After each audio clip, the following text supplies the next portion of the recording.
आज का लेक्चर हमारा बेसिकली होने वाला है परफॉर्मेंस मैट्रिक्स के ऊपर। कि हमने देखा था कि मॉडल हमने ट्रेन कर लिया था। तो हम देखेंगे आज के लेक्चर के अंदर कि उसको इवेल्युएट किस तरह करते हैं। ठीक है, उसकी परफॉर्मेंस को किस तरह चेक करते हैं, हम कौन कौन से क्राइटेरियाज होते हैं जिसके बेस के ऊपर हम उसकी परफॉर्मेंस चेक कर रहे होते हैं। ठीक है, तो आज हम हमारा लेक्चर जो होने वाले हैं इसी के ऊपर होने वाला है। अभी आया नहीं कोई मेरे पास। जी, अभी आया नहीं है, मैं रिकॉर्डिंग कर रहा हूँ साथ साथ। ठीक है, साथ साथ ज्वाइन कर लेंगे। इसीलिए मैं थोड़े ना पहले लिंक भेज देता हूँ क्लास के अंदर है। परफॉर्मेंस मैट्रिक्स जो है ना, वो उसकी बेस के ऊपर हम इवेल्युएट कर रहे होंगे अपने मॉडल को कि वो कितना अच्छा परफॉर्म कर रहा है, कितना उसकी क्या परफॉर्मेंस है, क्या एंड सो ऑन। सो हमने अभी तक देखा था कि जो मशीन लर्निंग थी, मैं रोजाना इसलिए रिपीट करता हूँ ताकि रिफ्रेश हो जाए। ठीक है, मशीन लर्निंग में हम सुपरवाइज मशीन लर्निंग देख रहे थे जिसके अंदर हम क्या कर रहे थे, अभी तक इनपुट्स दे रहे थे और आउटपुट्स दे रहे थे। इनपुट्स और आउटपुट्स देकर हम एक एल्गोरिथम को ट्रेन कर रहे थे ताकि हम इन फ्यूचर उसको इनपुट दें तो वो हमें आउटपुट प्रोडिक्ट कर दें। और अगर आउटपुट नंबर को हो तो उसके ऊपर हम रिग्रेशन अप्लाई कर रहे थे। और अगर आउटपुट कैटेगरीज हो तो उसके ऊपर हम क्लासिफिकेशन कर रहे थे। क्या हमने देखा था क्लासिफिकेशन भी डिफरेंट तरह की है कि अगर हमारे पास दो क्लासेस हो तो बाइनरी क्लासिफिकेशन होती थी, मल्टीपल क्लासेस हो तो मल्टीपल क्लासिफिकेशन होती थी। ठीक हो गया, आज हम बाइनरी क्लासिफिकेशन के रिगार्ड में उसका परफॉर्मेंस क्राइटेरिया देख रहे होंगे कि वो कितना वेल परफॉर्म कर रहा है। क्या आज का हमारा टॉपिक ये होने वाला है, कितनी अच्छी उसकी परफॉर्मेंस होने वाली है एंड ऑल। इसके अंदर डीप डाइव चले जाते हैं कि हमारी क्या क्या परफॉर्मेंस हो रही होंगी एंड ऑल। या अगेन फॉर दैट पर्पस हम ना शुरू से स्टार्ट कर लेते हैं कि ताकि आपको एक इंट्यूशन मिले। हम एक डाटा सेट पकड़ लेते हैं। ठीक है, लेट्स से डाटा सेट है x1 x2। ठीक है, x1 की वैल्यूज है, x2 की वैल्यूज है। अब ये क्या प्रेडिक्ट कर रहा होगा, कुछ y प्रेडिक्ट कर रहा होगा ना, हम शुरू से देख रहे थे। ठीक है, y की कुछ वैल्यूज ले लेते हैं हम। कोई भी रैंडम वैल्यूज को ना हम पिक कर लेते हैं y की। लेट्स से हम पिक कर लेते हैं जो प्रेडिक्ट किया है इसने।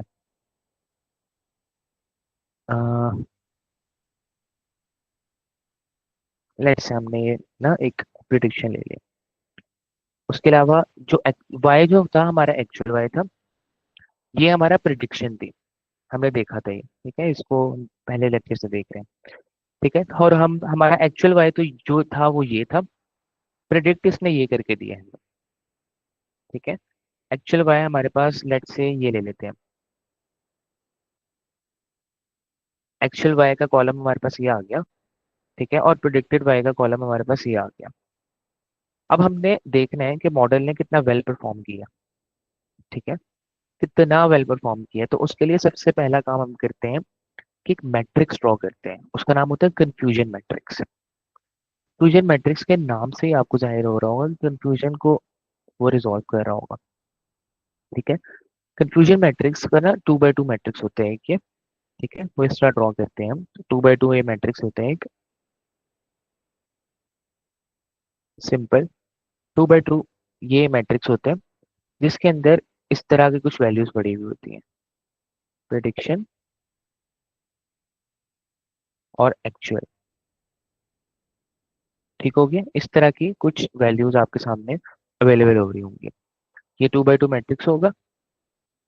2x2 मैट्रिक्स के बेस के ऊपर ना हम प्रिडिक्ट कर रहे होंगे कि यहाँ पर प्रिडिक्शन होगा, इसकी वैल्यू 1 होगी, इसकी वैल्यू 1 होगी, 1 0 1 0 का ना एक ना 2x2 का मैट्रिक्स है ये।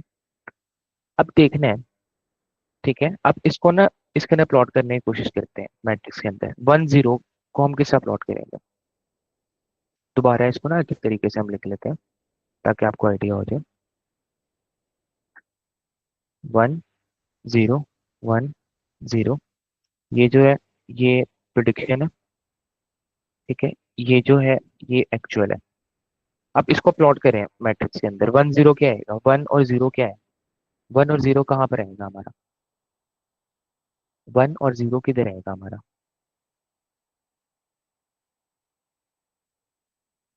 1 और 0 किधर आ रहा होगा हमारा? प्रिडिक्शन के अंदर 1 है और टॉप एक्चुअल राइट, के टॉप राइट। प्रिडिक्शन के अंदर 1 है, प्रिडिक्शन के अंदर 1 है और एक्चुअल में 0 है, तो इधर आ रहा होगा ना। अब प्रिडिक्शन में 1 है, एक्चुअल में 1 है, तो इधर आएगा।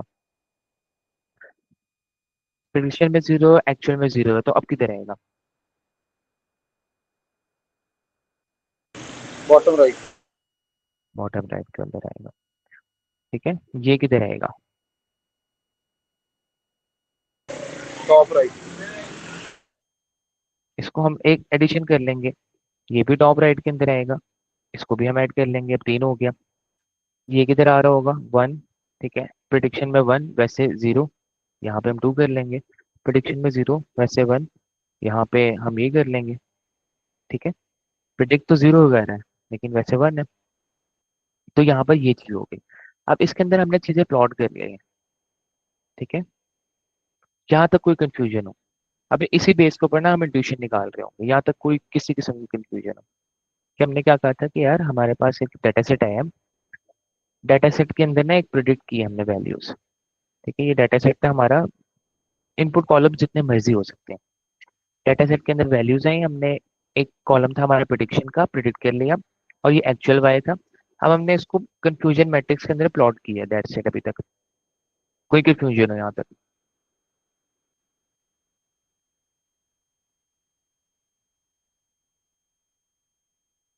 ठीक है, बेस्ट है। अब कंफ्यूजन मैट्रिक्स के अंदर देखें, कंफ्यूजन मैट्रिक्स के अंदर देखें कि हम इसको ना नाम देने की कोशिश करते हैं, सॉरी, हम इसको नाम देने की कोशिश करते हैं कंफ्यूजन मैट्रिक्स को, कि एक्चुअल में ये है क्या चीज। ठीक है, ये एक्चुअल में है क्या चीज, हम इसको करने की कोशिश करते हैं। ठीक है, इस वाले कॉलम को हम कहते हैं ट्रू पॉजिटिव। ठीक हो गया, इस वाले कॉलम को हम ट्रू पॉजिटिव कह रहे होंगे, एंड इस वाले कॉलम को हम फॉल्स पॉजिटिव कह रहे होंगे। इस वाले कॉलम को हम ट्रू नेगेटिव कह रहे होंगे, इस वाले कॉलम को फॉल्स नेगेटिव कह रहे होंगे। ये कहाँ से आते हैं अभी हम देखते हैं कि ये इंट्यूशन हमने कहाँ से निकाली है। ठीक है, ये इंट्यूशन ने निकाली है कि मॉडल ने सही प्रिडिक्ट की है या गलत प्रिडिक्ट की है, ट्रू फॉल्स यहाँ से आएगा। ठीक है, मॉडल ने सही प्रिडिक्ट किया है कि नहीं किया, ट्रू फॉल्स से इधर से आएगा। यहाँ पे 1 था और एक्चुअल में भी 1 था, तो मॉडल ने सही प्रिडिक्ट किया ना, तो ट्रू आ गया। यहाँ पे भी एक्चुअल में 0 था और मॉडल ने भी 0 दिया, तो ट्रू यहाँ से आ गया। तो मॉडल ने ट्रू प्रिडिक्ट किया। ठीक है, मॉडल ने ट्रू प्रिडिक्ट किया। ये चीज आ गई कि पहला वर्ड होता है ट्रू, कि प्रिडिक्शन क्या है, प्रिडिक्शन उसने किया है कि नहीं किया, ट्रू और फॉल्स। पहला आपका लेटर बताता है ट्रू और फॉल्स है। ट्रू और फॉल्स से आपको समझ आ ही रहा है कि ट्रू का मतलब है कि प्रिडिक्शन हो गई है, फॉल्स का मतलब है कि प्रिडिक्शन नहीं हुई। ठीक है, पॉजिटिव और नेगेटिव क्या बता रहे हैं कि ये पॉजिटिव था, ये भी पॉजिटिव था, ये नेगेटिव था और ये नेगेटिव था। यहाँ तो कोई कंफ्यूजन हो?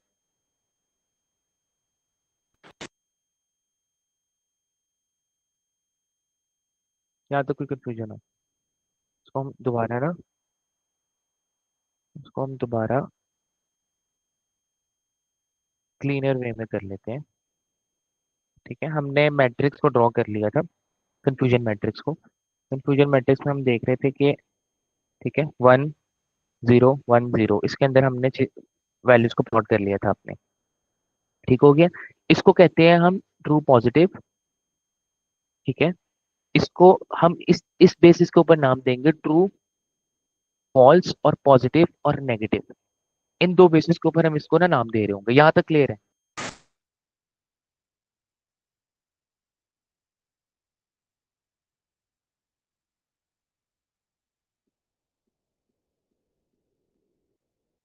अब ये देखें, यहाँ पर जो मॉडल था ना, ये हमारा वाई नॉट था, ये चीज, और ये चीज हमारी वाई थी।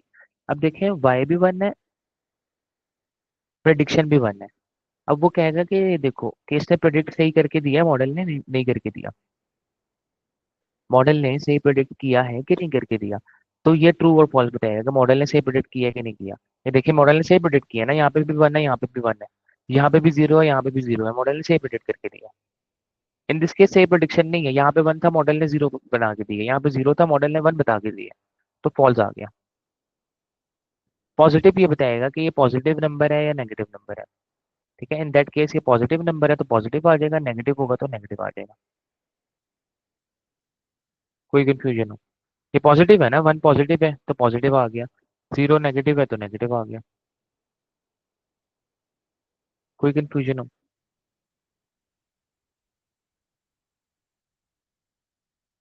कोई कंफ्यूजन हो? मैं दोबारा रिपीट कर दूं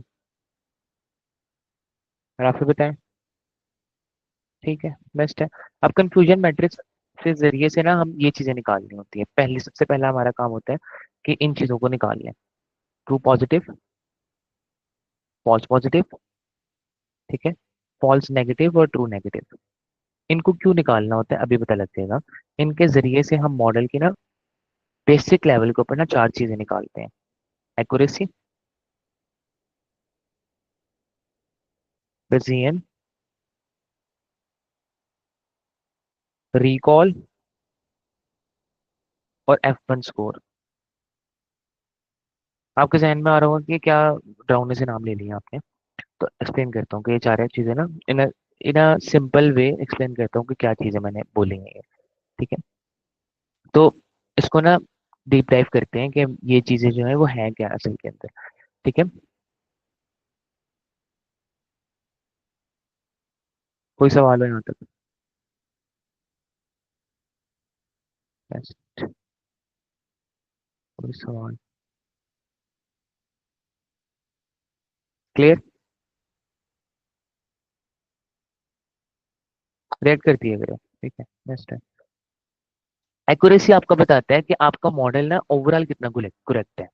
कि फॉर एग्जांपल मैं उसको 1 दे रहा हूँ, ठीक है, तो वो मुझे क्या प्रिडिक्शन करके दे रहा है, 0 दे रहा है या 1 ही करके दे रहा है। ठीक है, इसकी एक्यूरेसी बताएगा कि ओवरऑल ये प्रिडिक्शन सही करके दे रहा है, तो दे भी रहा है कि नहीं दे रहा। तो इसकी एक्यूरेसी होगी। और एक्यूरेसी का फॉर्मूला ये होता है,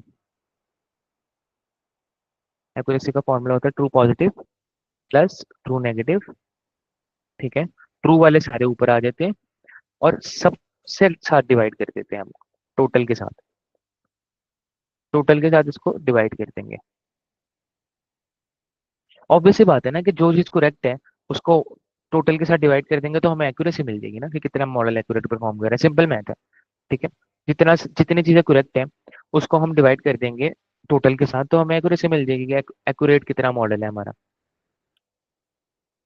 ठीक है, और ये चीजें मैटर करती हैं कि फॉर एग्जांपल हमने मॉडल तो ट्रेन कर लिया है, मॉडल कितने एक्यूरेट है, मॉडल की प्रिसीजन क्या है, ठीक है, मॉडल का रिकॉल कितना है। लेकिन एक्यूरेसी ना कभी कभी ना फेल हो जाती है। क्यों फेल हो जाती है? फॉर एग्जाम्पल एक्यूरेसी जो है ना दी बेस्ट क्राइटेरिया नहीं है आपके मॉडल की वैल्यूएशन का। अभी बता देता हूँ कि क्यों नहीं है the best criteria.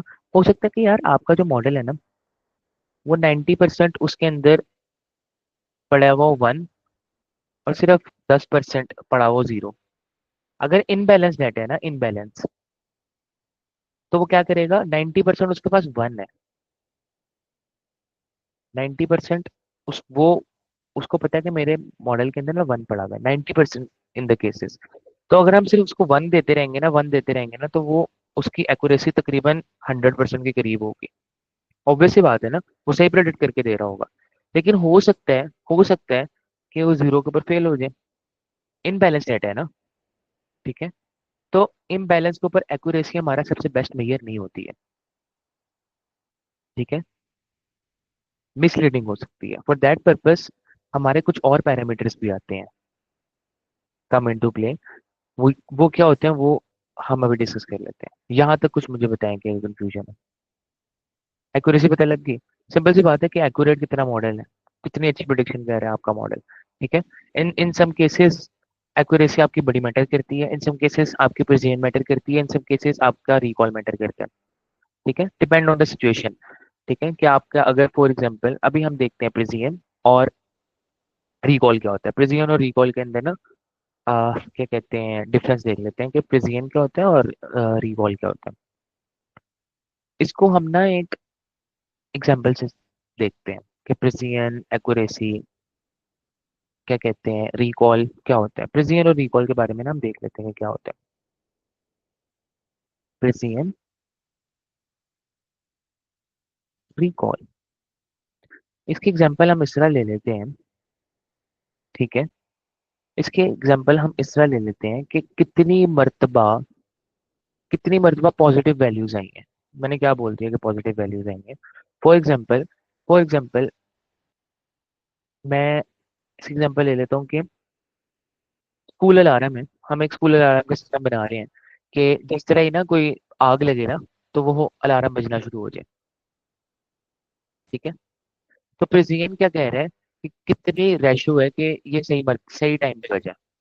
For example example ले लेते हैं कि अगर आग लगी थी 6 बार, इसको इससे एग्जाम्पल लेते हैं कि स्कूल के अंदर सिस्टम लगा हुआ है, ठीक है, जो कि आपको बताते हैं कि जिस तरह आग लगेगी ना, उसी वक्त ना वो बजना शुरू हो जाएगा। बता देगा कि स्कूल के अंदर ना कहीं पे आग लगी हुई है। किसी भी जगह को वो स्कूल ले सकते हैं, हॉस्पिटल ले सकते हैं, ठीक है।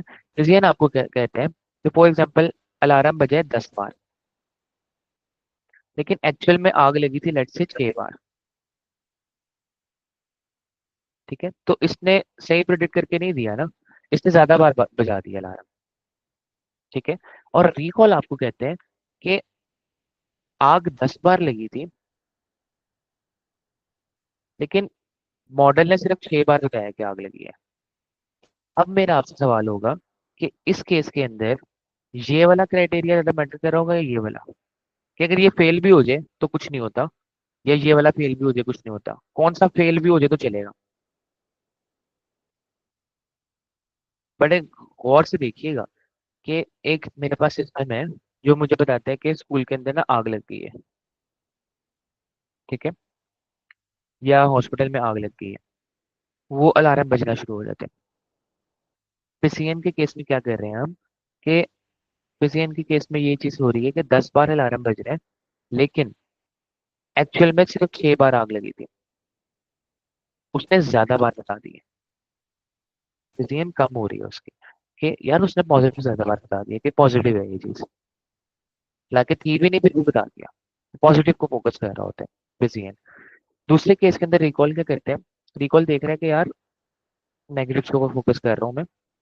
इन इन दैट केस आग 10 बार लगी है लेकिन मैं सिर्फ 6 बार बजाऊंगा। तो कौन सा ज्यादा चीज खतरनाक है इन दोनों में से, इस केस के अंदर खतरनाक बताएं। रिकॉल, रिकॉल खतरनाक है ना यार। ये देखें, अगर 6 बार आग लगी है, मैं 10 बार भी बजा दूंगा तो कोई खतरा तो नहीं है ना, बस शोर ही आएगा। लेकिन असल में 10 बार आग लगी और मैंने बजाया ही नहीं है 4 मरतबा, तो आग तो नुकसान पहुंचा देगी ना। मैंने अलार्म दिए ही नहीं है 4 मरतबा, आग आग का बताया ही नहीं है। तो ये वाला केस बड़ा खतरनाक है, इसमें सेंसिटिविटी आती है। इस केस के अंदर यार 10 मरतबा आग लगी और मैं सिर्फ बता रहा हूँ 6 मरतबा अलार्म को बजा रहा हूँ, तो ये वाला काम खराब है। इसमें पॉजिटिव्स के ऊपर किया जाता है फोकस, इसमें नेगेटिव्स के ऊपर किया जाता है फोकस, ठीक है, कि ये चीज अगर ना हो। इसमें कहते हैं ये चीज अगर ना हो, तो रिकॉल का मतलब होता है सेंसिटिविटी। एक इसकी एक और एग्जांपल लेते हैं। कोविड में देखा था, ठीक है। एक बंदा ऐसा है जिसको कोविड नहीं है, ठीक है, वो सेहतमंद बंदा है। अगर हम उसको भी क्वारंटाइन कर देते हैं तो मसला नहीं है कोई ऐसा, ठीक है। क्वारंटाइन ही तो कर रहे हैं हम एक बंदे को, ज्यादा से ज्यादा क्या हो रहा है कि भाई थोड़े दिनों के लिए वो क्वारंटाइन हो रहा है। इससे ज्यादा बड़ा खतरा किसके लिए है, इससे बड़ा खतरा वो बंदा है कि जिसको असल में कोविड है लेकिन उसको क्वारंटाइन नहीं किया जा रहा। तो ये यहाँ पर ज्यादा खतरा है। तो यहाँ पर रिकॉल मैटर कर रहा होगा, ठीक है। रिकॉल का मतलब होता है सेंसिटिविटी का, कितना सेंसिटिविटी के ऊपर हम फोकस कर रहे हैं। यहाँ तक कोई कोई कंफ्यूजन हो दोबारा रिपीट कर देता हूँ अगर है तो।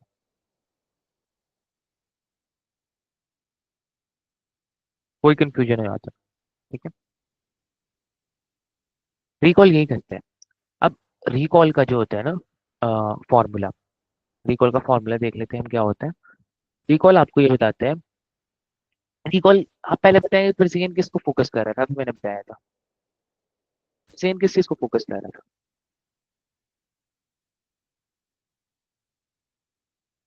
हाँ, ज्यादा पॉजिटिव को फोकस कर रहा था। ठीक है, तो हम प्रेसिडेंट का फॉर्मूला लेते हैं। टी पॉजिटिव, ट्रू पॉजिटिव तो हर किसी में सेम है, क्योंकि हम प्रिडिक्ट तो कुछ कर रहे हैं। ठीक है, प्रेसिडेंट के केस के अंदर हमारा फोकस हो रहा होगा पॉजिटिव के साथ, कि दोनों पॉजिटिव आ रहे हैं। True positive plus false positive, precision. ठीक है, रिकॉल के अंदर हमारा ज्यादा वास्ता पड़ रहा होगा divided by true positive plus false negative. क्योंकि हमने अभी देखा कि रिकॉल किस पे ज्यादा फोकस कर रहा होता है, नेगेटिविटी को हटाना है। ठीक है, इसमें ये ज्यादा पॉजिटिव हो रहा है, पॉजिटिविटी को कम करना है। ठीक है, इसमें नेगेटिविटी को कम करना है। ठीक है, पॉजिटिव, इसमें पॉजिटिविटी को घटाना है, इसमें पॉजिटिविटी को बढ़ाना है। ठीक हो गया? तो यहाँ तक कोई कंफ्यूजन हो रिकॉल के अंदर? और ज्यादातर किसके ऊपर अप्लाई होते हैं? इनबैलेंस डाटा के ऊपर। क्योंकि इनबैलेंस डाटा के अंदर एक्यूरेसी जो है ना, वो हमारा सही मैयर नहीं है। यहाँ तक कोई कंफ्यूजन हो तो बताएं। सिंपल फॉर्मूलाज है, चीट शीट भी भेज दूंगा मैं फॉर्मूलाज की आप लोगों को। कोई कंफ्यूजन हो तो? ये फॉर्मूलाज है, फिजियन का ये फॉर्मूला है। ठीक है, और रिकॉल का ये फॉर्मूला है। कोई कंफ्यूजन हो यहाँ तक?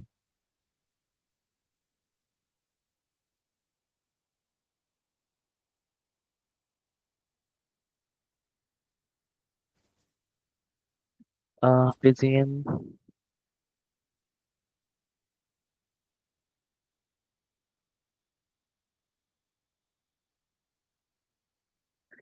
दोबारा रिकॉल बताता हूँ।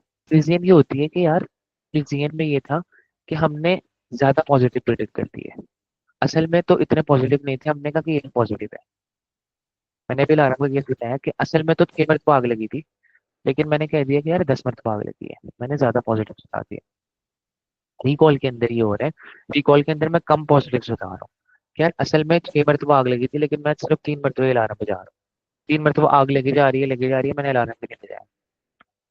ठीक है, तो रिकॉल और प्रेजेंट का ये डिफरेंस है। क्लियर है आपको लाइबा?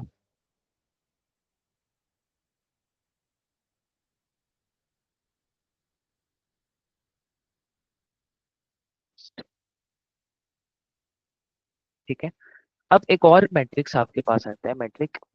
बेसिक यही 4 मैट्रिक में इस्तेमाल हो रहे होते हैं। ठीक है, बाइनरी क्लासिफिकेशन के केस के अंदर एक और मैट्रिक है, एफ वन स्कोर उसको कहते हैं। ठीक है, एफ वन स्कोर जो होता है ना, वो आपका बैलेंस कर रहा होता है। काइंड ऑफ आप कह सकते हो कि हार्मोनिक मीन ले रहे हैं प्रेसिजन और रिकॉल के अंदर। ठीक है, प्रेसिजन और रिकॉल को बैलेंस कर रहा है। तो प्रेसिजन और रिकॉल को बैलेंस कर रहे हैं, तो प्रेसिजन और रिकॉल ही हमारे यूज हो रहे होंगे obviously. Precision multiply by recall. ठीक है, प्रेसिजन प्लस रिकॉल, के फॉर्मूला एफ वन स्कोर का।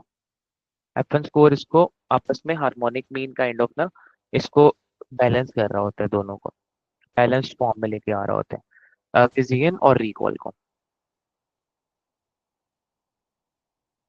ठीक है,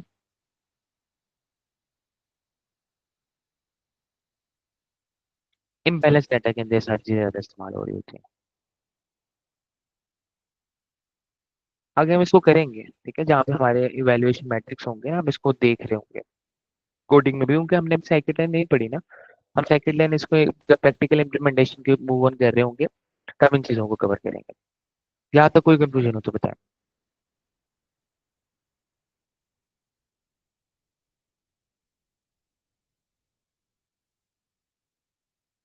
इसके बाद ना हम एक एल्गोरिथम पढ़ लेते हैं मजीद। वो वाला एल्गोरिथम जो है ना, वो जनरलाइज एल्गोरिथम है। जनरलाइज एल्गोरिथम का मतलब है कि वो रिग्रेशन में भी यूज हो सकता है, क्लासिफिकेशन में भी यूज हो सकता है।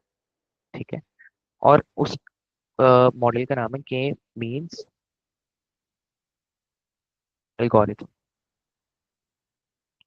या के मीन्स नेबर भी कह सकते हैं इसको आप। ठीक है, इसको पढ़ लेते हैं कि ये एक्चुअल में होता क्या के मीन्स नेबर। के मीन्स नेबर ये कहता है आपको, के मीन्स नेबर ये कहते हैं कि for example let's say classification को देख लेते हैं। क्लासिफिकेशन को देख लेते हैं कि के मीन्स नेबर आपको ये कहते हैं कि फॉर एग्जांपल कुछ पॉइंट्स हैं, हमने क्लासिफिकेशन देखी थी कि क्या करता है वो बाउंड्री लाइन ड्रॉ करते हैं। ठीक है, अब के मीन्स क्या करेगा कि फॉर एग्जांपल अगर रैंडम पॉइंट जो है वो यहाँ पर है, नया पॉइंट जो है ना वो इधर है, इसको हम स्क्वायर ले लेते हैं। अब मैंने प्रेडिक्ट करना है कि वो इधर है, ये वाली क्लास का है या ये वाली क्लास का है। तो के मीन्स क्या करेगा, कुछ पॉइंट से ना आपका डिस्टेंस निकाल लेगा और जिसकी तरफ से डिस्टेंस कम होगा ना उसकी तरफ फॉल कर जाएगा वो। ठीक है, सिंपल हमारा के मीन्स ये कर रहा होता है। और रिग्रेशन के फॉर्म के अंदर के मीन्स आपका ये कर रहा होता है। के मीन्स को ही हम आगे फर्दर अनसुपरवाइज्ड लर्निंग में पढ़ेंगे और आज ही पढ़ेंगे। अगर रिग्रेशन है, रिग्रेशन के अंदर क्लास तो हो नहीं रही होती है, कुछ पॉइंट्स होते हैं। ठीक है, बस पॉइंट्स होते हैं हमारे रिग्रेशन के अंदर, अगर आपने पढ़ा हो। ठीक है, पॉलिनोमियल भी हो सकती है, बेस्ट फिट लाइन हम ढूंढ रहे होते हैं, पॉलिनोमियल भी हो सकती है, मल्टी लेवल भी हो सकती है, वट एवर।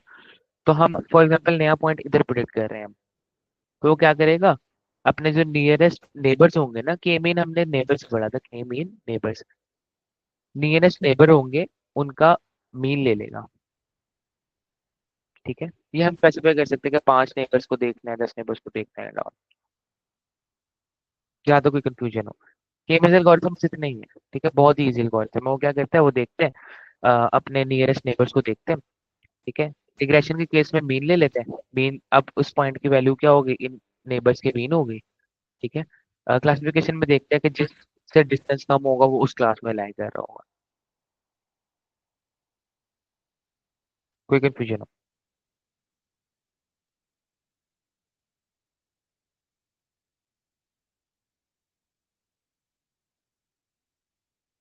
दोबारा से बताता हूँ कि के मीन्स आपका क्या कहता है।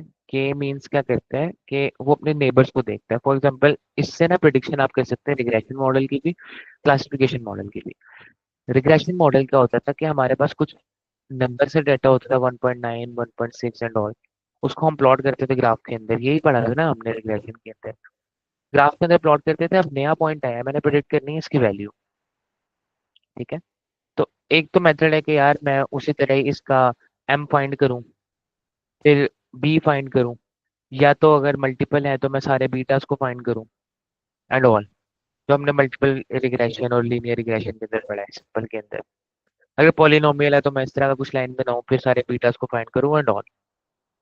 दूसरा मेथड क्या है, के मींस आपको कहते हैं कि यार नियरेस्ट जो है ना आपके पॉइंट्स, उनकी वैल्यूज देखो, उनका मीन लो। मीन क्या कहते हैं, ठीक है, एवरेज लो और इसको असाइन कर दो मीन, रिग्रेशन के केस के अंदर। ठीक हो गया। क्लासिफिकेशन के केस के अंदर हम क्या करते थे, एक बाउंड्री लाइन ड्रॉ करते थे। क्लासेस है ना, क्लासेस को डिवाइड कर रहे हैं कि एक क्लास इधर एक क्लास इधर। ठीक है, तो क्लासेस को जब हम डिवाइड कर रहे होते थे तो हम लॉजिस्टिक रिग्रेशन लगा रहे थे या नाइप बेसिक रिग्रेशन लगा रहे थे। अभी तक हमने यही पढ़ा था। एक तो मेथड हमारे पास ये है कि हम लॉजिस्टिक रिग्रेशन लगा लें, ठीक है, या हम नाइप बेस थ्योरम लगा लें। इन दोनों को लगा के हम पता लगा लें कि जो नया पॉइंट प्रेडिक्ट हुआ है वो कौन सी क्लास में से है, क्लास ए में से है, क्लास बी में से है। एक तो मेथड ये है। लेकिन के मींस कहता है कि यार इसके नियरेस्ट पॉइंट से डिस्टेंस लो इसका, ये है ना इसके नियरेस्ट पॉइंट्स,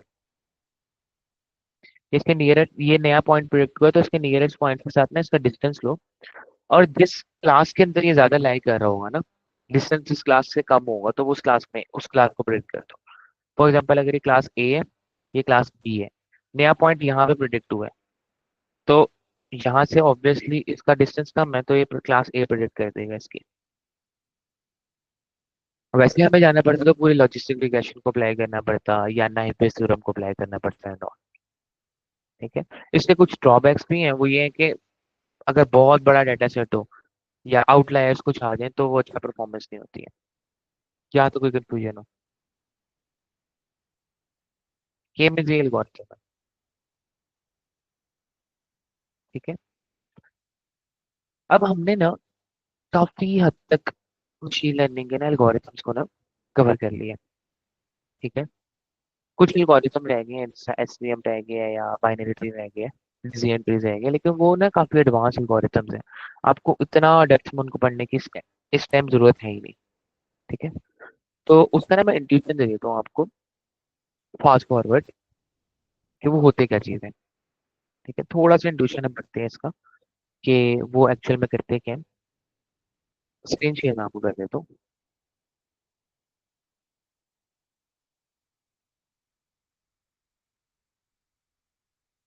स्क्रीन शेयर हो गई है आपके साथ?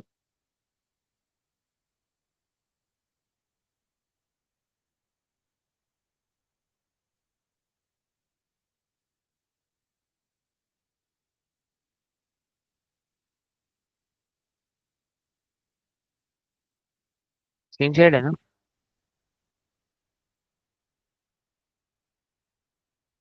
ठीक है। अब आप सब लोगों में से किस किस ने ये वाली गेम खेली है, एक्टिनेटर?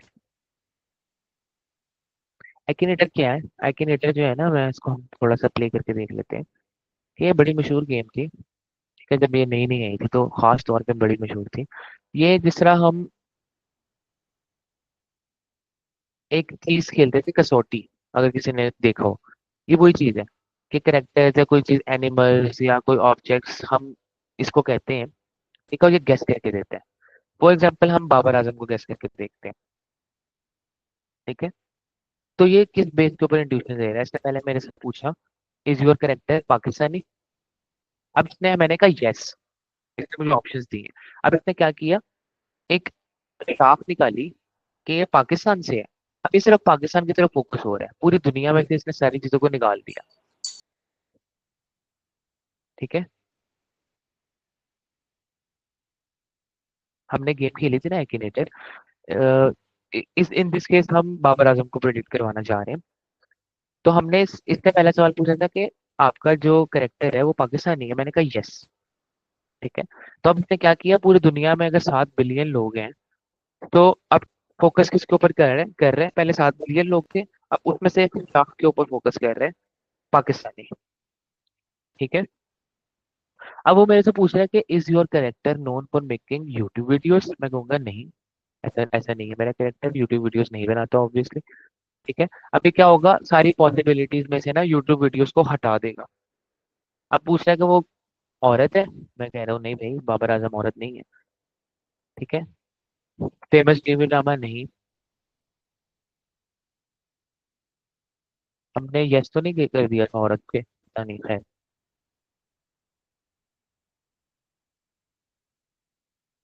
खैर, तो ये आप इस तरह इंट्यूशन लें कि एट द एंड जाकर ना ये आपका प्रेडिक्ट करके दे देगा बंदे को।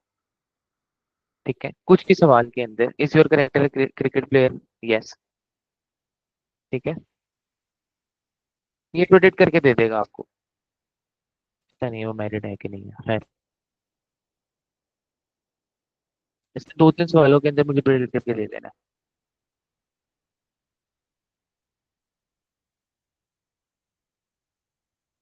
प्रेडिक्ट कर देना है आप मुझे। देखा, ये मैजिक किस तरह हुआ है? ठीक है, बैकएंड के ऊपर क्या चीज चल रही है, बैकएंड के ऊपर कुछ इस टाइप का एल्गोरिथम यूज कर रहा है। ठीक है, इसने प्रिंट करके दे दिया। ठीक है, यहाँ स्क्रीन अभी नजर नहीं आ रही स्क्रीन? ठीक है, ये आप गेम खेलिएगा। ठीक है, एक्टिनेटर इसका नाम है। ये ना क्या करेगा, कुछ आपसे सवाल पूछेगा। सवाल पूछने के बाद ना आपको वो बंदा प्रेडिक्ट करके दे देगा। ऐसा हमने अभी देखा था, बाबर आजम को प्रेडिक्ट कर रहे थे तो उसने प्रेडिक्ट करके दे दिया।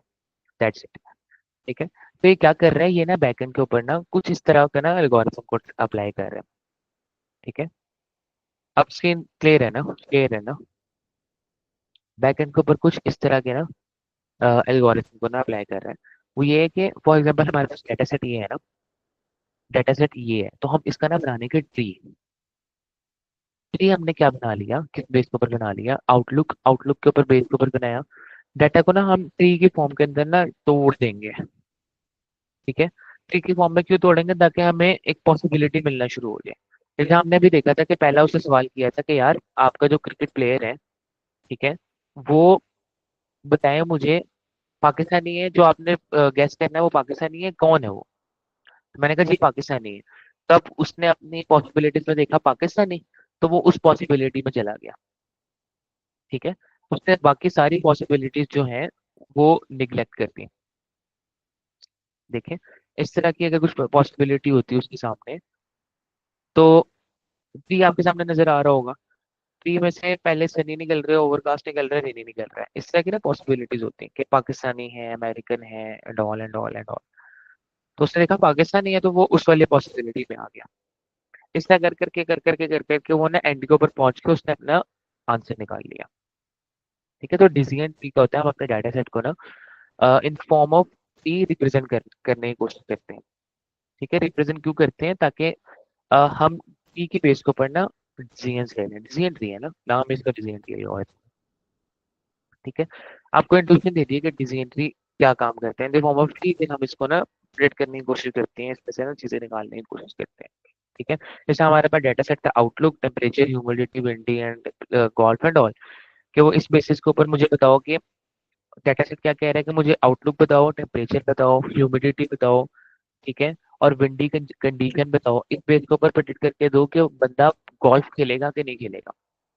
मैं आपको आउटलुक बताऊंगा, ठीक है, टेम्परेचर बताऊंगा, ह्यूमिडिटी बताऊंगा, विंडी बताऊंगा, कंडीशन। अब मुझे बताओ, प्रेडिक्ट करके दो कि जो हमारा बंदा है वो गोल्फ खेलेगा कि नहीं खेलेगा। प्रेडिक्शन ही है ना एक, मशीन लर्निंग में प्रेडिक्शन ही कर रहे हैं। ठीक है, अब 14 को हमारा मैच है, तो हम सीइंग द स्टैट्स देख सकते हैं कि यार इंडिया इतना अच्छा परफॉर्म कर रहा है, पाकिस्तान इतना अच्छा परफॉर्म कर रहा है। मुझे बताओ कि इंडिया जीतेगा, पाकिस्तान जीतेगा। प्रिडिक्शन हो रही है मशीन लर्निंग के अंदर। ठीक है, डिसीजन ट्री नहीं होगा, वो वहां पे कुछ और तरह की प्रिडिक्शन लगेगी, लेकिन एट द एंड हम डिसीजन लर्निंग में प्रिडिक्शन ही कह रहे हैं। ठीक है, तो डिसीजन ट्री के अंदर हम क्या कर रहे हैं, बेसिकली अपने डाटा को in the form of trees represent कर रहे हैं, ताकि हम उसकी बेस के ऊपर डिसीजन ले सकें। यहाँ तक कोई कंफ्यूजन हो?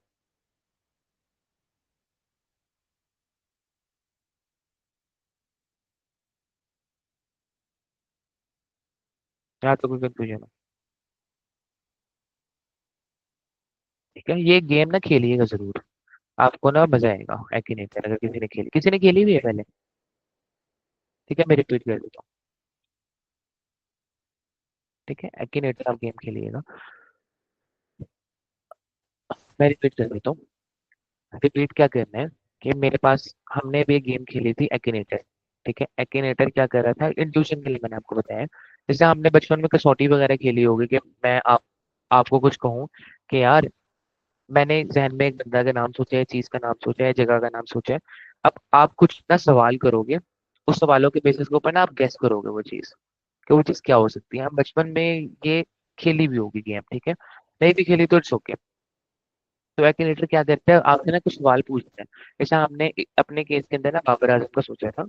ठीक है, कि बाबर आजम हमारे जहन में था। अब उसने सबसे पहला सवाल किया कि आपका कैरेक्टर जो है ना आपने सोचा है वो पाकिस्तानी है। मैंने कहा जी पाकिस्तानी है। ठीक है, अब उसने सारी पॉसिबिलिटीज में से ना एक शाख को पकड़ लिया, पाकिस्तानी की शाख को। अब उसने क्या देखना है, सिर्फ पाकिस्तान को देखना है, दैट्स इट। ठीक है, ट्री की फॉर्म में डाटा उसके पास प्लेस था। उसके उसके पास हजारों ट्रीज थे, हजारों नोट्स थी। अब उसने किसको फोकस कर रहा है, पाकिस्तान के ऊपर। ठीक है, नेक्स्ट स्टेप पे चलता है, पाकिस्तान के अंदर आते नेक्स्ट स्टेप पे आता है। अब आपसे पूछता है कि यार आपका जो करेक्टर है पाकिस्तानी तो है, कि कोई यूट्यूब चैनल है उसका, ये यूट्यूब के ऊपर काम करता है कि नहीं करता। मैंने कहा नहीं करता, तो वो यूट्यूब वाले नोट को छोड़ देगा। फिर उसने पूछा कि वो मर्द है या औरत है। ठीक है, अब मैंने कहा मर्द है, तो वो मर्द वाले नोट में आ गया, उसने औरत वाला नोट छोड़ दिया। तो इस तरह कर करके उसने सारी पॉसिबिलिटीज निकाली और एट द एंड हमें आंसर दे दिया in the form of tree. Tree की फॉर्म में डाटा डिस्प्ले हुआ है ना, आप देख सकते हैं सामने डायग्राम, अगर स्क्रीन शो हो रही है ना आप लोगों को? स्क्रीन शो हो रही है ना? ठीक है, आपको नजर आ रहा होगा साइड के ऊपर ट्री नजर आ रहा होगा। ठीक है, पहले आउटलुक लिखा हुआ है, सनी, ओवरकास्ट, रेनिंग। ठीक है, इस ट्री के फॉर्म पे ना हमने डिसीजन करने हैं। ठीक है, डिसीजन क्या करने हैं, हमने पैटर्न निकाल लिया डाटा सेट के अंदर से और उसको ट्री के फॉर्म में कन्वर्ट कर दिया। हमारे पास डाटा सेट क्या है, हमारे पास 4 इनपुट कॉलम है। ठीक है, और एक आउटपुट कॉलम है। 4 इनपुट कॉलम है और एक आउटपुट कॉलम है, तो कौन सी टाइप ऑफ का यू कैन से लग रही होगी। इन दिस क्लासिफिकेशन है, तो कौन सी क्लासिफिकेशन लगेगी, क्लासिफिकेशन की कौन सी टाइप लगेगी?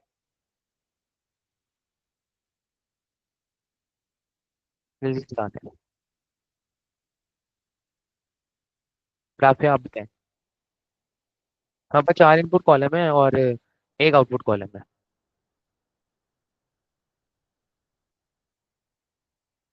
क्लासिफिकेशन क्लासिफिकेशन हो रही है ना, यस और नो? नहीं पता। क्लासिफिकेशन हम कहते थे कितनी क्लासेस निकल रही हैं, इसमें कितनी क्लासेस है? बाइनरी क्लासिफिकेशन है, यस और नो है। यस और नो के ना दो क्लासेस होती हैं। एट द एंड प्रोजेक्ट कितनी क्लासेस के अंदर डाटा कह रहे हैं, यस और नो के अंदर। ठीक है, ये क्लासिफिकेशन वाले हमने जब क्लासिफिकेशन स्टार्ट की थी हमने पढ़ी थी ये चीजें।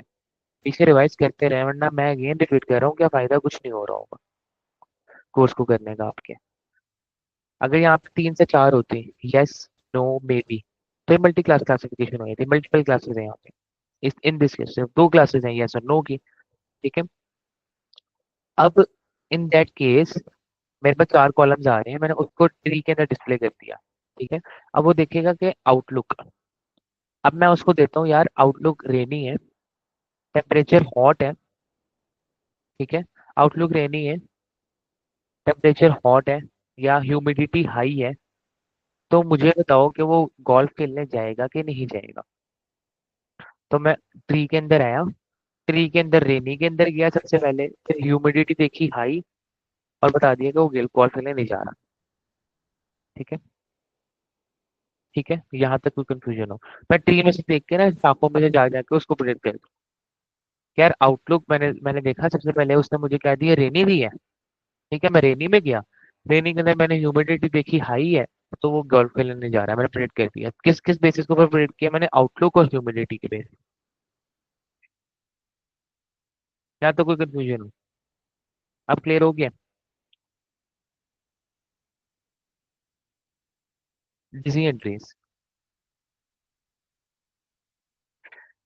इन कंक्लूजन आसान कर देते हैं, आसान अल्फाज के अंदर जी एंट्री क्या करता है, आपके डाटा सेट को ट्री की फॉर्म में डिस्प्ले कर देता है।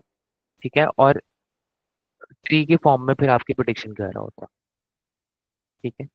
इट्स लाइक कि आपने एक जगह से दूसरी जगह पे जाना है, पहले आप एक गली में जाएंगे, फिर लेफ्ट होंगे, दूसरी गली में चले जाएंगे। इट्स लाइक आप एक एक ट्री की नोड पे आए हैं, फिर आपने देखना है कि मेरे लिए कौन सी बेस्ट पॉसिबल जगह होगी, उधर जाते हैं।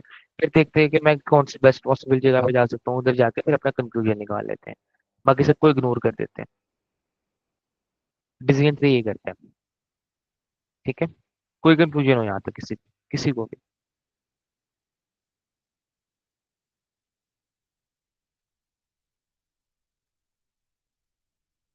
बाकी भी बता दें। कोई कंफ्यूजन हो यहाँ तक?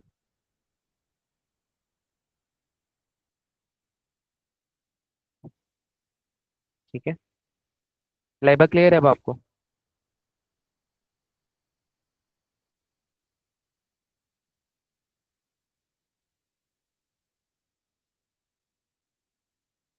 तो आज का लास्ट टॉपिक पढ़ लेते हैं।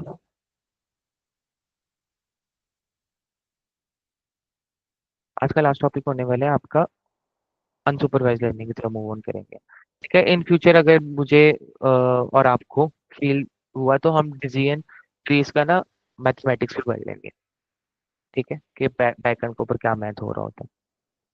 मशीन लर्निंग को हम इतना ज्यादा नहीं वो कर रहे होंगे, ट्रॉल नहीं कर रहे होंगे, या क्या कहते हैं, उसके ऊपर ज्यादा टाइम नहीं वेस्ट कर रहे होंगे।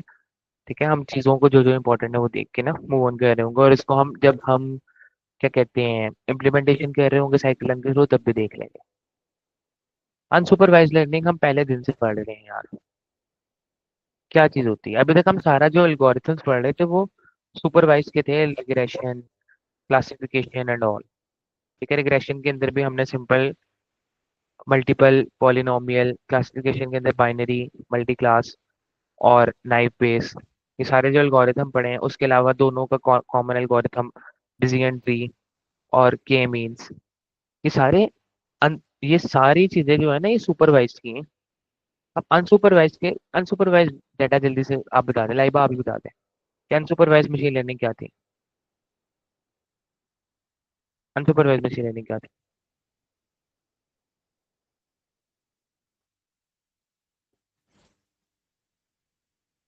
बिना लेबल के डाटा पे पहले हम क्या दे रहे थे?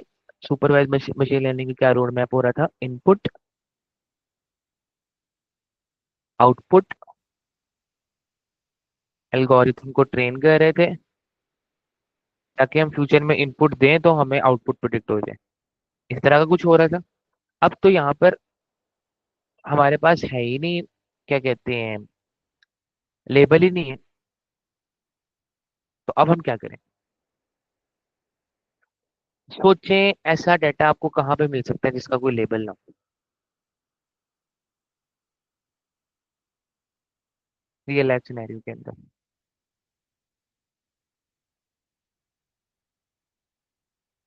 या बस डाटा हो आपके पास।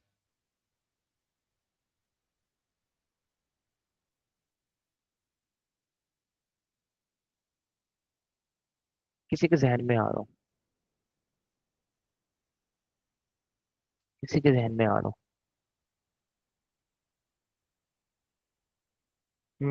हाँ, social media post, Meta data. Again real life business scenario के अंदर है, बिजनेस के अंदर कहाँ पे हो सकते हैं? बिजनेस के अंदर कहाँ पे हो सकते हैं?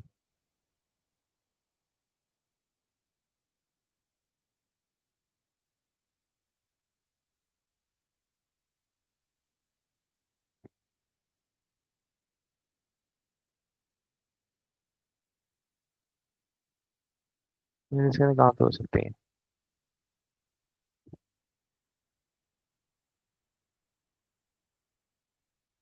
क्योंकि हम रियल लाइफ को देखेंगे ना।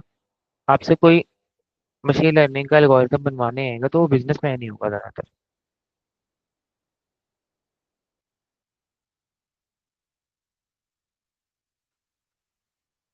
किसी को कोई आइडिया नहीं है।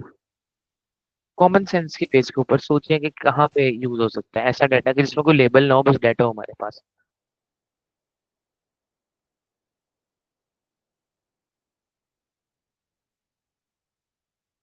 किसी को कोई आइडिया नहीं है।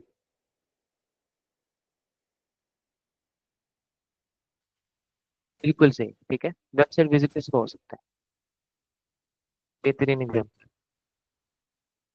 वेबसाइट विजिटर्स का हो सकता है, अगर बिजनेस है मेरा, कस्टमर्स का हो सकता है।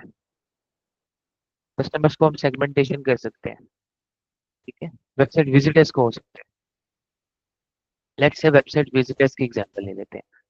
या मैं चार टाइप का ना विजिटर्स बना लेता हूँ। ये टाइप के विजिटर्स हैं जो वेबसाइट के ऊपर आते हैं, ज्यादा देर तक रहते हैं लेकिन कुछ खरीदते नहीं है।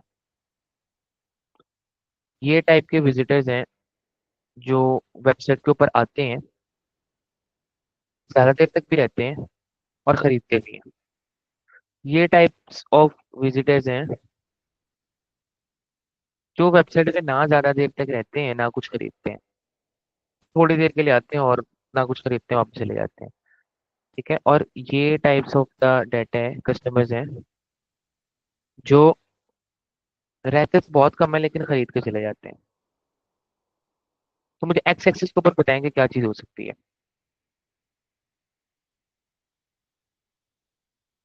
और वाई एक्सिस के ऊपर क्या हो सकता है? वाई एक्सिस के ऊपर टाइम बता रहा है ना, ये देखें कि ज्यादा टाइम तक रहते हैं लेकिन खरीदते कुछ नहीं है। यहाँ पे परचेज होगा।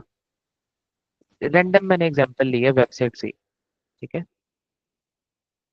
नहीं, एक्स एक्सिस के ऊपर परचेज होगा ना, ये लोग खरीद रहे हैं। यहाँ पे टाइम है कि ज्यादा टाइम स्पेंड कर रहे हैं, यहाँ पे टाइम कम है, टाइम ज्यादा है, यहाँ पे परचेज हो रही है। ठीक है। टाइम कम ही है लेकिन परचेज ज्यादा कर रहे हैं। तो हमारे पास डाटा पड़ा हुआ है, हमने इस तरह का ना कुछ सेगमेंट बनाना है। सेगमेंटेशन क्यों बनानी है? क्यों बनानी है? कि हम देख रहे हैं कि यार ये वाला जो कस्टमर है ना मेरा, ये वाला, इसके पास टाइम बहुत कम है, लिमिटेड बंदा है, बिजी लोग हैं, लेकिन ये खरीद लेंगे मेरे से। तो मैं इनके लिए ऐसी मार्केटिंग कैंपेन चलाऊंगा जिसमें इनका टाइम ज्यादा वेस्ट ना हो। ठीक है। इनके टाइम की मैं कदर करूंगा और इनको चीज बेचने की कोशिश करूंगा। ठीक है। ये वाला जो कस्टमर होगा ये मेरा मोस्ट लॉयल कस्टमर होगा। मेरे पास वेबसाइट में भी रहता है काफी देर, काफी देर, और खरीदता भी है। इस कस्टमर के लिए मैं कैंपेन डिफरेंट तरीके से चलाऊंगा, क्योंकि बस आता है, देखता भी ना कुछ खरीदता है ना रहता है, बस चला जाता है। इस कस्टमर के लिए मैं डिफरेंट कैंपेन चलाऊंगा क्योंकि वेबसाइट में इंटरेस्टेड है, आ भी रहा है, लेकिन खरीद कुछ नहीं रहा। फिर सेगमेंटेशन मुझे करनी होगी। ठीक है। इस तरह का कुछ डाटा आपके पास, ये सर रियल लाइफ एग्जांपल है ना, हम इस तरह ही तोड़ते हैं। अगर मेरे पास क्लाइंट आता है, क्लाइंट कहता है कि यार मेरा वेबसाइट के विजिटर्स हैं, इसके लिए ना मैंने मशीन लर्निंग का एल्गोरिथम बनाना है। तो क्या किस बेस के ऊपर, पहले हम पूछेंगे किस बेस के ऊपर बनाना है आपने, ठीक है। आपने क्या सेगमेंटेशन करनी है, आपका मोटिव क्या है। वो क्या है कि यार कुछ कस्टमर्स होते हैं वो ज्यादा टाइम रहते हैं, कुछ कस्टमर कम टाइम रहते हैं, कुछ खरीदते हैं कुछ नहीं खरीदते हैं। हमारा फोकस होगा किस तरह की सेगमेंटेशन करें। लेकिन ये मैजिक तो होगा नहीं, सेगमेंटेशन तो हो रही होंगी बैकएंड के ऊपर। ठीक है, वो किस तरह होती है वो हम एल्गोरिथम पढ़ लेते हैं। ठीक है, सुपर अनसुपरवाइज लर्निंग का एक ही एल्गोरिथम पढ़ेंगे हम, इजी, मजा आएंगे इसके अंदर। ठीक है, तो मशीन लर्निंग के ना एंड की तरफ जा रहे हैं हम, फिर प्रैक्टिकल की तरफ आएंगे इंशाल्लाह, मतलब कोडिंग की तरफ आ जाएंगे। फिर हमारा सारा कोड का काम हो रहा होगा, मैथमेटिकल इंट्यूशन हमारी खत्म हो जाएंगे। लेट्स से मैं एग्जांपल ले लेता हूँ कि मेरे पास है ना दो ग्रुप्स हैं।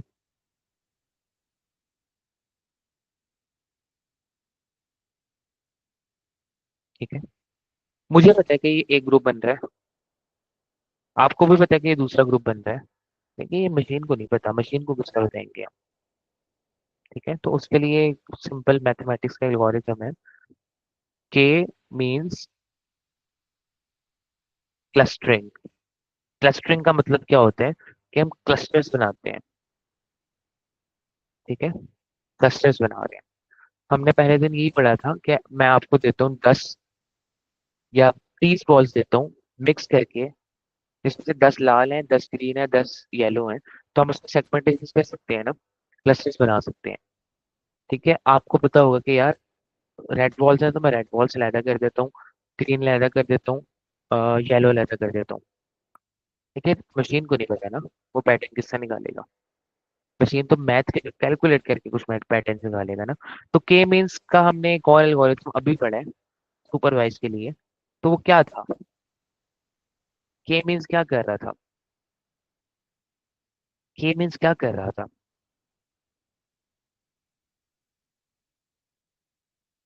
के मीन्स क्या कर रहा था। अभी हमने देखा, आज के लेक्चर में देखा। बिल्कुल, नेबर्स को देख रहा था। ठीक है, नियरेस्ट वैल्यूज को देख रहा था। के मीन्स का काम ही होता है। तो सबसे पहले हम के मीन्स क्लस्टरिंग के अंदर ये करते हैं कि हमने डिसाइड करना होता है कि हमने ग्रुप्स कितने बनाने हैं, कितने केस लेने हैं हमारे हमने। इन दैट केस हमें पता है ना 2 ग्रुप्स बनाने हैं, मशीन को तो नहीं पता ना कि कितने ग्रुप्स बनाने हैं। तो वो किस तरह पता लगेगा, वो हम रैंडम वैल्यूज को पिक करेंगे। फॉर एग्जाम्पल मैं कहता हूँ कि यार k = 10, मैंने रैंडम ले लिया k = 10। ठीक है, अब मैं इसका ना ग्राफ प्लॉट करने की कोशिश करूंगा। देखिए ना कि मैं एक वैल्यू, एक रैंडम के लूंगा, लेट से एक के ले लिया। अब मैं इसका जो है ना डिस्टेंस फाइंड करूंगा, ये के का एक्स एक्सिस पे और वाई एक्सिस पे डिस्टेंस हर पॉइंट से, इससे भी, इससे भी, इससे भी, इससे भी, इससे भी, इससे भी, और यहाँ पे प्लॉट कर दूंगा। लेट्स से ये आया है, ठीक है, इसका स्क्वेयर्स, डिस्टेंस के स्क्वेयर्स को प्लस करके यहाँ पे प्लॉट कर दूंगा। लेट्स से ये आ गया 1000 आ गया, लेट्स से। ठीक है, पहले के लिए मैंने यही कर लिया। ठीक है, अब मैं दूसरे के अंदर क्या करूंगा, लूप में चला रहा हूँ ना वैल्यू, k2 करूंगा, 2 केस ले लूंगा। अब मैंने दोनों के लिए डिस्टेंस फाइंड किया, तो पहले 1000 आ रही थी, अब कुछ इस तरह के 1 2 के लिए कुछ इस तरह की वैल्यू आ जाएगी, लेट्स से 800 आ जाएगी। 3 के लिए कुछ इस तरह की वैल्यू आ जाएगी। यहाँ पे ना एल्बो की शेप बनेगी, इसको कहते हैं एल्बो शेप। एल्बो शेप क्यों बनेगी, एक एक टाइम इस तरह का आएगा कि ग्राफ ना स्टीप हो जाएगा, सीधा हो जाएगा। जहां पे ग्राफ सीधा होना शुरू हो जाएगा ना, हमें पता लग जाएगा कि की वैल्यू ये है। ठीक है, इन दैट केस हमारे पास 2 क्लस्टर्स है ना, हमने 2 क्लस्टर्स बनाने हैं। तो इन दैट केस ग्राफ कुछ इस तरह का बनेगा। क्यों, क्योंकि हमने 2 क्लस्टर्स बनाने हैं। तीसरे के बाद ग्राफ लीनियर होना शुरू हो जाएगा, स्टीप होना शुरू हो जाएगा। ग्राफ स्टीप होना शुरू हो गया, हमें पता लग गया कि यार यहाँ पर जो वैल्यू है ना, इतने ही हमारे नंबर ऑफ ग्रुप्स बनेंगे, k = 2। यहाँ कोई कोई कंफ्यूजन हो, सबसे पहला काम हमने क्या करना होता है, हमने डिसाइड करना होता है कि हमने कितने नंबर ऑफ ग्रुप्स बनाने हैं। उसके लिए हम पहले एक पॉइंट लेंगे, ठीक है, फिर 2 पॉइंट लेंगे, फिर 3 पॉइंट लेंगे, जहाँ पे ग्राफ सीधा होना शुरू हो जाएगा। हमें पता लग जाएगा कि यार इतने नंबर ऑफ क्यूब्स बनने हैं, कोई कंफ्यूजन हो।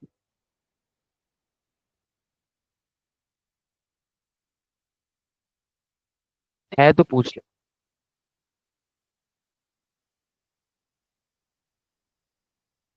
दोबारा। हमने के मींस क्लस्टरिंग के अंदर देखा है कि के मींस क्लस्टरिंग के जरिए से ना हम कोशिश करेंगे कि ना क्लस्टर्स बनाए। के मींस क्लस्टरिंग से जरिए हम कोशिश करेंगे ना क्लस्टर्स बनाए। दोबारा से देख लेते हैं इसको शुरू से, के means clustering step by step देखने की कोशिश करते हैं कि मेरे पास डेटा है। मैंने उसको ग्राफ में प्लॉट कर दिया।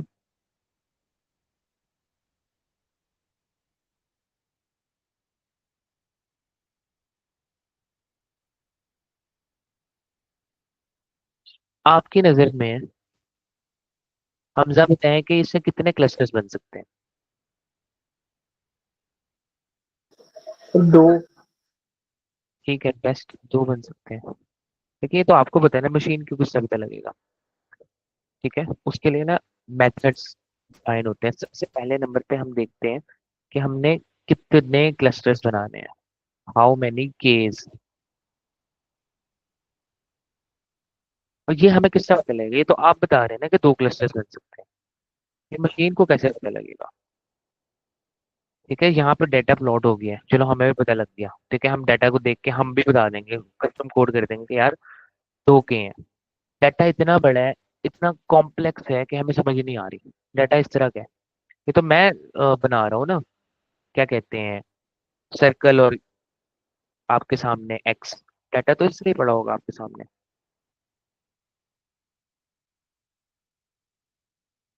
अब बताएंगे कितने क्लस्टर्स बनने हैं। आप क्लस्टर्स बना के दिखाएं। अब नहीं बनेंगे सर। यानी अभी भी बनेंगे, लेकिन हमें नहीं पता किस बेस के ऊपर बनेंगे। हो सकता है कुछ इस तरह क्लस्टर्स बन रहे हो।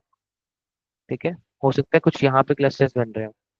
हमें पता नहीं है कितने क्लस्टर्स, हो सकता है कि चार बन रहे हो सकता है कि पांच बन रहे हो। हमें नहीं पता कितने क्लस्टर्स बनेंगे। ठीक है, तो इन दैट केस हमें सबसे पहला काम क्या करना होता है, हमने देखना होता है कि यार क्लस्टर्स कितने बन सकते हैं। यहाँ पे तो हमने लर्निंग पर्पज के लिए देख लिया ना यार कि दो क्लस्टर्स। लेकिन रियल लाइफ डाटा के अंदर इस तरह थोड़ी ना होता है, रियल लाइफ डाटा तो कॉम्प्लेक्स आता है। सबसे पहला काम हमारा क्या होता है क्लस्टरिंग करने के लिए। पहला स्टेप होता है कि नंबर ऑफ केस पॉइंट करने हैं हमने। वो किस तरह होंगे, वो इस तरह होंगे कि हम रैंडम ना लूप के अंदर ना एक लूप चला देंगे केस का, के की वैल्यू का। लेट्स से हम 10 तक चला देते हैं। रैंडम एक लूप लेकर चला देंगे 10 तक। ठीक है, वो लूप क्या कर रहा होगा, एक पॉइंट लेगा सबसे पहले के वन के लिए। के इज इक्वल टू वन है तो एक पॉइंट लेगा, उसका डिस्टेंस लेगा ग्राफ में हर पॉइंट्स के साथ।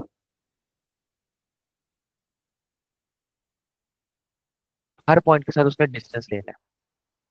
ठीक है, वो ग्राफ में प्लॉट कर देगा कुछ इस तरह। ठीक है, के और डिस्टेंस, डिस्टेंस का स्क्वायर ले रहा होगा ये। ठीक है, डिस्टेंस का फॉर्मूला हम सबको पता है, X two minus X one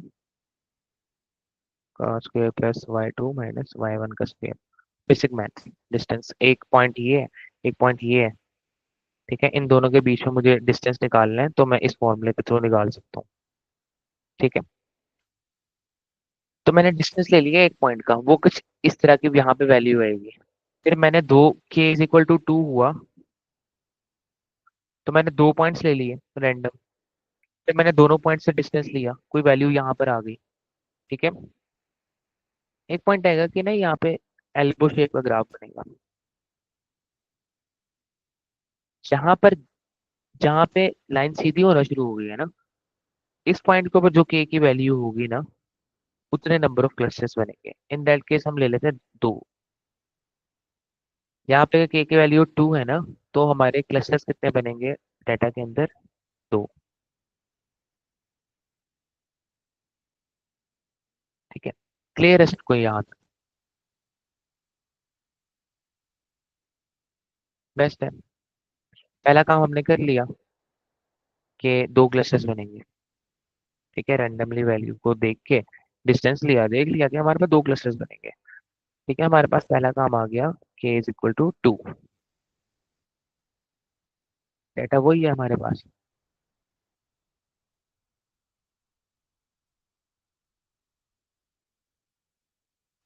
हम क्या करेंगे, k इज इक्वल टू 2 है ना, दो रैंडम वैल्यूज को ना पकड़ लेंगे। ये ये दो रैंडमली ना केस को इनिशियलाइज कर देंगे। ठीक है, अब देखेंगे कि इसके करीब कौन कौन सा पॉइंट है।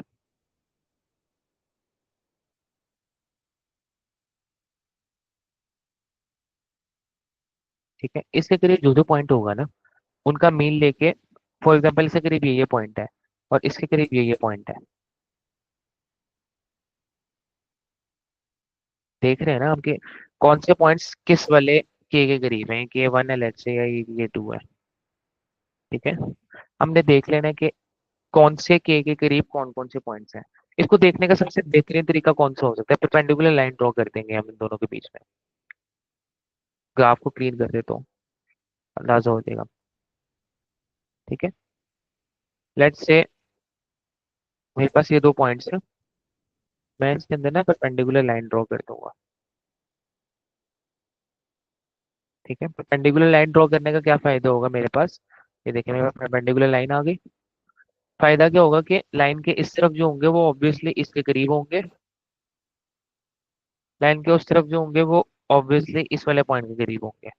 ऐसे ही है ना, परपेंडिकुलर में ये बताते हैं ना, 90 डिग्री के ऊपर एक लाइन खींच देंगे तो हमने वो वेरिएंट्स बना लिए। के साथ साथ अपने मैथ के अलजेब्रा के ना कॉन्सेप्ट्स को रिवाइज करते रहा करें ज्योमेट्री के। In the longer run machine learning में आपके बहुत काम आने वाली हैं चीजें। यहाँ तक क्लियर है कि दो रैंडमली हमने अभी केस की वैल्यूज निकाल ली थी, अभी निकाली है हमने कि किस तरह निकालते हैं। दो रैंडमली हमने के पॉइंट ले लेने और देख लेना कि किस पॉइंट के पास कौन सा पॉइंट है। ठीक है, इन दैट केस हमारे हमने यहाँ पे लिए थे ना। ठीक है, अब मैं क्या करूंगा, लेट्स से इस वाले पॉइंट के करीब ये वाला पॉइंट था, ये वाला पॉइंट था, ये वाला पॉइंट था, ये वाला पॉइंट था, ये वाला पॉइंट था। अब मैं इन सब पॉइंट का ना मीन ले लूंगा। लेट्स से किस तरह मीन लूंगा, इस वाले पॉइंट की लेट्स से वैल्यू थी, एक्स वाई फॉर्म में होता है ना पॉइंट, 5 8। दूसरे पॉइंट की थी 6 1। तीसरे पॉइंट की थी 8 7। इसका मीन लिया, इसका मीन लिया। मीन लेने के बाद एक मेरे पास नई वैल्यू आ जाएगी ऑब्वियसली, लेट्स से मेरे पास 7/9 आ गए।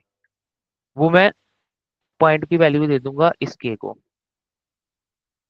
इसके साथ भी मैं यही करूंगा। In in simple terms, in simple terms हमने अभी तक क्या की है कि दो रैंडम पॉइंट्स हमने लिए हैं। दो रैंडम पॉइंट्स लेने के बाद हमने क्या किए, देखा है कि इस पॉइंट के करीब कौन से पॉइंट है, उनका मीन ले लिया। उनका मीन लेके इसकी डायरेक्शन को, इसके पॉइंट को चेंज कर दिया। वो अब हो सकता है कि ये वाला पॉइंट इधर आ गया हो और ये वाला पॉइंट इधर चला गया हो। अब हमारा नया पॉइंट कहाँ पे आ चुके हैं,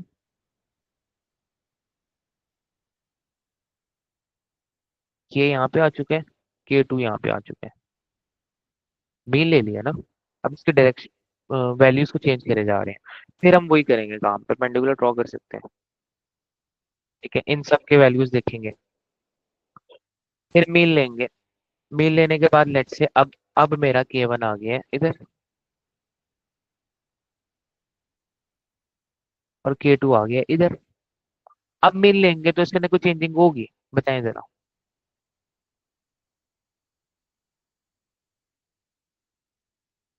अब मैं मीन लेता हूँ k1 का और k2 का विद रिस्पेक्ट टू पॉइंट्स, इसके अंदर कुछ चेंजिंग आ रही होगी? ऐसे कोई चेंजिंग नहीं आएगी। जब मीन के अंदर चेंजिंग आना बंद हो जाए, हमारे क्लस्टर्स रेडी हो गए। आएगी भी तो बहुत स्लाइट आएगी, ये सबसे बेस्ट आंसर है, आएगी भी तो बहुत स्लाइट सी चेंजिंग आ रही होगी, ना होने के बराबर। इससे हमें पता लग जाना यार मीन में तो कोई चेंज आ ही नहीं रहा। ठीक है, no change in the mean या slightly change, slighter change in the mean, तो हमारे पास क्लस्टर हमारे बन गए हैं। हमने कहाँ से शुरू किए थे, केवल यहाँ से, और वी एंड अप यहाँ पर मीन ले लेके। अपने नेबर्स को बना के हमने क्लस्टर्स बना लिए। अब मुझे पता लग गया कि यार ये क्लस्टर 1 है, ये क्लस्टर 2 है। अब मेरे पास क्लस्टर्स आ गए, इन बेस को मैं प्रिडिक्शन कर सकता हूँ। के मीन क्लस्टरिंग का एल्गोरिथम ये कहता है आपको क्लस्टर्स बनाओ, प्रिडिक्शन करो, क्लस्टर्स बनाओ, प्रिडिक्शन करो। यहाँ तक कोई कंफ्यूजन हो? कोई कंफ्यूजन हो यहाँ तक? ठीक है। अब हमने पहले क्या किया था, के 1 और के 2 की ना वैल्यूज को ना रैंडमली प्लॉट किया था। ठीक है, फॉर योर इंफॉर्मेशन मैंने आपको समझाने के लिए रैंडमली प्लॉट कर लिया था, लेकिन हम रैंडमली प्लॉट करते हैं ना तो एक एरर आ सकता है। वो क्या आ सकते हैं? वो ये आ सकता है, फॉर एग्जाम्पल लेट्स से ना मेरे ग्राफ इस तरह के हैं, और उसके अंदर ना क्लस्टर्स बनने थे ये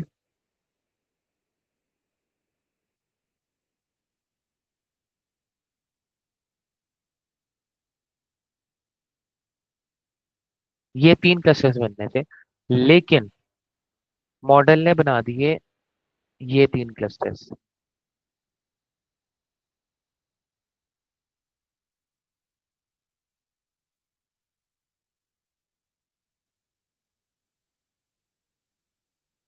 इसी को किस तरह अवॉइड करें? किस तरह अवॉइड कर सकते हैं हम इस चीज को? इस केस में भी इसने 3 ही क्लस्टर्स बनाए हैं, इस केस में भी 3 क्लस्टर्स बनाए हैं, लेकिन इस केस के अंदर डिफरेंट क्लस्टर्स हैं, इस केस के अंदर डिफरेंट क्लस्टर्स हैं। तो हम इसको किस तरह prevent, basic idea, basic math है यार, कोशिश करें समझने की कि हम किस तरह इसको प्रिडिक्ट कर सकते हैं,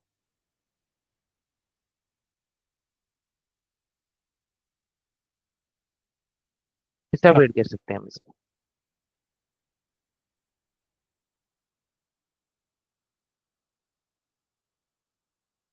पहले हम रैंडमली के की वैल्यूज ले रहे थे ना, हो सकता है कि हम ये दो के की वैल्यूज ले लें, हो सकता है कि हम ये दो के की वैल्यूज ले लें। इन दैट केस हम जो के की वैल्यूज लेंगे ना वो बहुत दूर दूर होंगे।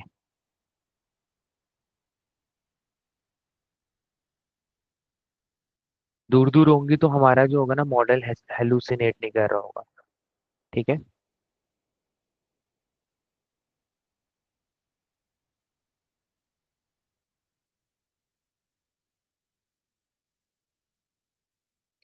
क्या मुझे 3 के इसकी वैल्यूज ले रही है ना, मैं एक की वैल्यू उधर ले लूंगा, एक की इधर ले लूंगा, एक की इधर ले लूंगा, काफी दूर दूर वैल्यूज लूंगा। ठीक है।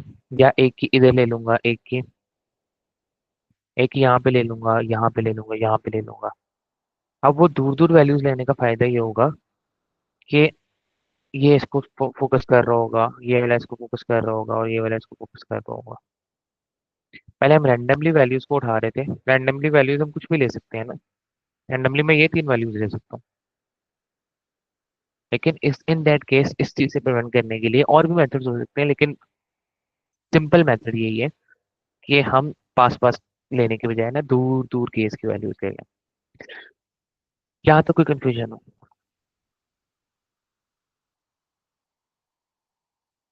ठीक है। तो के मींस क्लस्टरिंग का एल्गोरिथम ये कहता है कि आपके नेबर्स को देखते हैं, उनका मीन लेते हैं, जो जो पास होते हैं, मीन लेने के बाद अपने डायरेक्शन को चेंज करता रहता है, डायरेक्शन को चेंज करेगा, एंड आफ्टर ऑल चेंज कर करके आपका आंसर प्रिडिक्ट कर देगा। कोई सवाल हो यहाँ तक आप लोगों का? कोई सवाल हो?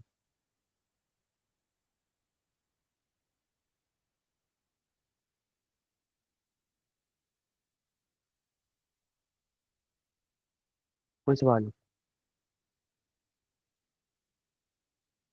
किसी का भी कोई सवाल हो पूरे पूरे लेक्चर के अंदर? ठीक है। तो आज के लेक्चर में हमने ये पढ़ा कि सबसे पहले कुछ मैट्रिक पढ़े हमने। मैट्रिक्स के मॉडल हमारे पास आ गया, बाइनरी क्लासिफिकेशन, उसको हम इवेल्युएट किस तरह करें, accuracy, precision, recall, reference score पढ़ा। उसके बाद हमने इंट्यूशन ली डिसीजन की।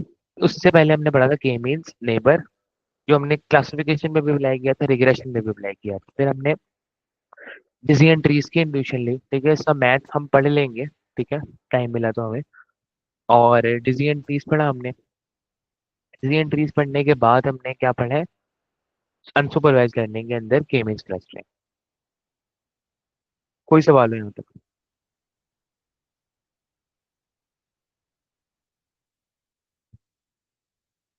ठीक है, तो आज का लेक्चर भी यहीं पे खत्म करते हैं। बाकी कल के लेक्चर में इंशाल्लाह मुलाकात होगी आप लोगों से, और फिर कल देखते हैं कि क्या हमारा नेक्स्ट लेक्चर हो रहा होगा। ठीक है, ओके।